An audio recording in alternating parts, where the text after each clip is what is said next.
Nutrisi ibu hamil merupakan salah satu faktor penentu kesehatan ibu dan janin. Nutrisi yang baik pada ibu hamil dapat diartikan sebagai seimbangnya gizi yang ibu dapatkan selama kehamilan. Tapi, apa sih yang dimaksud dengan gizi seimbang? Gizi seimbang adalah susunan pangan sehari-hari yang mengandung zat gizi dalam jenis dan jumlah yang sesuai untuk kebutuhan tubuh, dengan tetap mempertahankan prinsip keanekaragaman pangan, aktivitas fisik, dan perilaku hidup sehat. Ada banyak sekali manfaat ketika ibu memiliki gizi seimbang selama masa kehamilan. Mengapa demikian? Karena hubungan antara asupan makanan sang ibu dan kesehatan sang janin tak bisa dipisahkan. Asupan gizi ibu hamil merupakan faktor penting baik untuk pemenuhan nutrisi ibu hamil maupun pertumbuhan dan perkembangan janin di dalam kandungan. Jika pola makan ibu hamil sehat dan bergizi seimbang, tentunya janin akan tumbuh dan berkembang secara optimal. Selain itu, dengan seimbangnya gizi ibu saat kehamilan juga dapat membantu proses kehamilan tetap sehat dan aman, sehingga menghindarkan ibu dari berbagai masalah dalam masa kehamilan. Kurangnya asupan nutrisi selama hamil dan gaya hidup yang kurang sehat membuat janin berisiko lebih tinggi mengalami gangguan, mulai dari hambatan tumbuh kembang hingga cacat bawaan lahir. Jadi, bagaimana sih cara memenuhi nutrisi pada masa kehamilan? Kebutuhan setiap jenis nutrisi di masa kehamilan tentu berbeda dengan kebutuhan nutrisi saat tidak hamil. Seiring bertambahnya usia kehamilan, maka kebutuhan gizi ibu juga bertambah.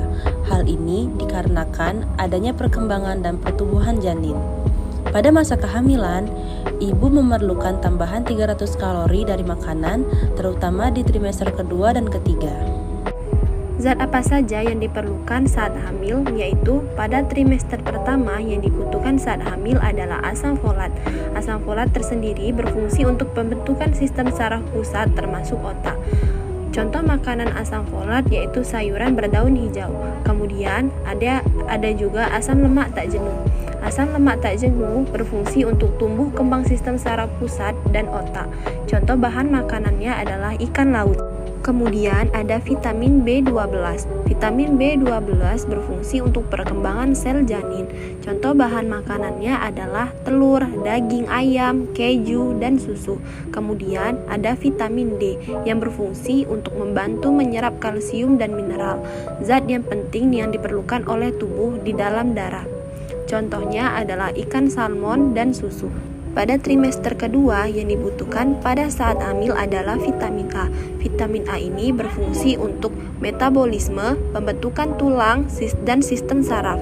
Contoh bahan makanan vitamin A adalah daging ayam, telur bebek, kangkung, wortel, dan buah-buahan berwarna kuning hingga merah. Kemudian ada kalsium. Kalsium ini berfungsi untuk pembentukan tulang dan gigi bagi janin dan ibu. Contohnya adalah yogurt, bayam, jeruk, dan roti gandum. Kemudian ada zat besi. Zat besi berfungsi untuk membentuk sel darah merah, mengangkut oksigen ke seluruh tubuh dan janin.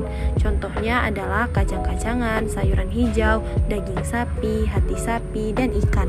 Pada trimester ketiga, zat yang diperlukan adalah vitamin B6, yaitu berfungsi untuk membantu proses sistem saraf. Contoh bahan makanannya adalah kacang-kacangan, hati, dan gandum. Kemudian yang dibutuhkan lagi adalah serat, yaitu berfungsi untuk memperlancar buang air besar. Contoh bahan makanannya adalah sayuran dan buah-buahan. Kemudian ada vitamin C. Vitamin C di sini berfungsi untuk membantu penyerapan zat besi dan antioksida. Contohnya bahan makanannya adalah kol, nanas, pepaya, jambu, jeruk, dan tomat. Kemudian yang terakhir adalah yodium. Yodium di sini berfungsi untuk mengatur suhu tubuh, membentuk sel darah merah, serta fungsi otot dan saraf. Contoh bahan makanannya adalah garam dapur, udang segar, dan ikan laut. Lantas, bagaimana tanda ibu hamil yang bergizi cukup? Salah satu tanda gizi cukup pada ibu hamil adalah lingkar lengan atas atau lila ibu lebih dari 23,5 cm. Ibu dapat melakukan pengukuran lila secara mandiri di rumah atau bisa datang ke pusat pelayanan kesehatan terdekat. Pesan kami untuk ibu hamil adalah tetap menjaga pola makanannya dengan gizi seimbang agar ibu dan janin tetap sehat.